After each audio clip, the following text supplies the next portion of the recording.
In today's video, I'm going to teach you how to add Google Tag Manager to your Wix website.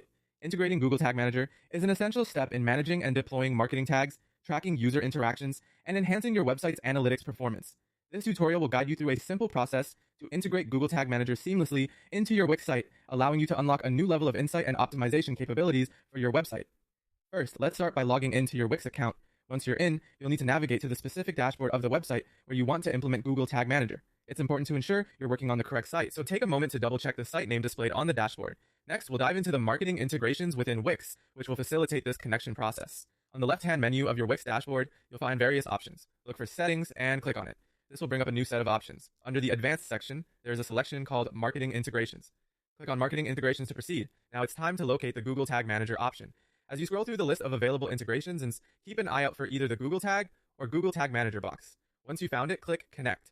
This option is essential for proceeding with the setup and will allow your Wix site to start communicating with Google Tag Manager. With the connection step underway, the next prompt will direct you to add the Google Tag. You'll want to click on the Add Google Tag button. This is where you'll input your unique Google Tag Manager ID, which is provided by Google once you create your Google Tag Manager account. It's critical that this ID is entered accurately to ensure a successful integration. And there you have it. You've now connected Google Tag Manager to your Wix website in a few straightforward steps. This integration sets the stage for enhanced measurement and management of your site's marketing efforts. Remember, with Google Tag Manager, you have the flexibility to configure and deploy various tags without altering the website's code directly. It makes campaign management streamlined and efficient. I hope this guide has been clear and helpful. With Google Tag Manager in place, you're well on your way to gaining deeper insights and making data-driven decisions to improve your website's performance. Don't forget to check back for more tutorials on how to optimize your digital projects. Thank you for watching, and happy tagging!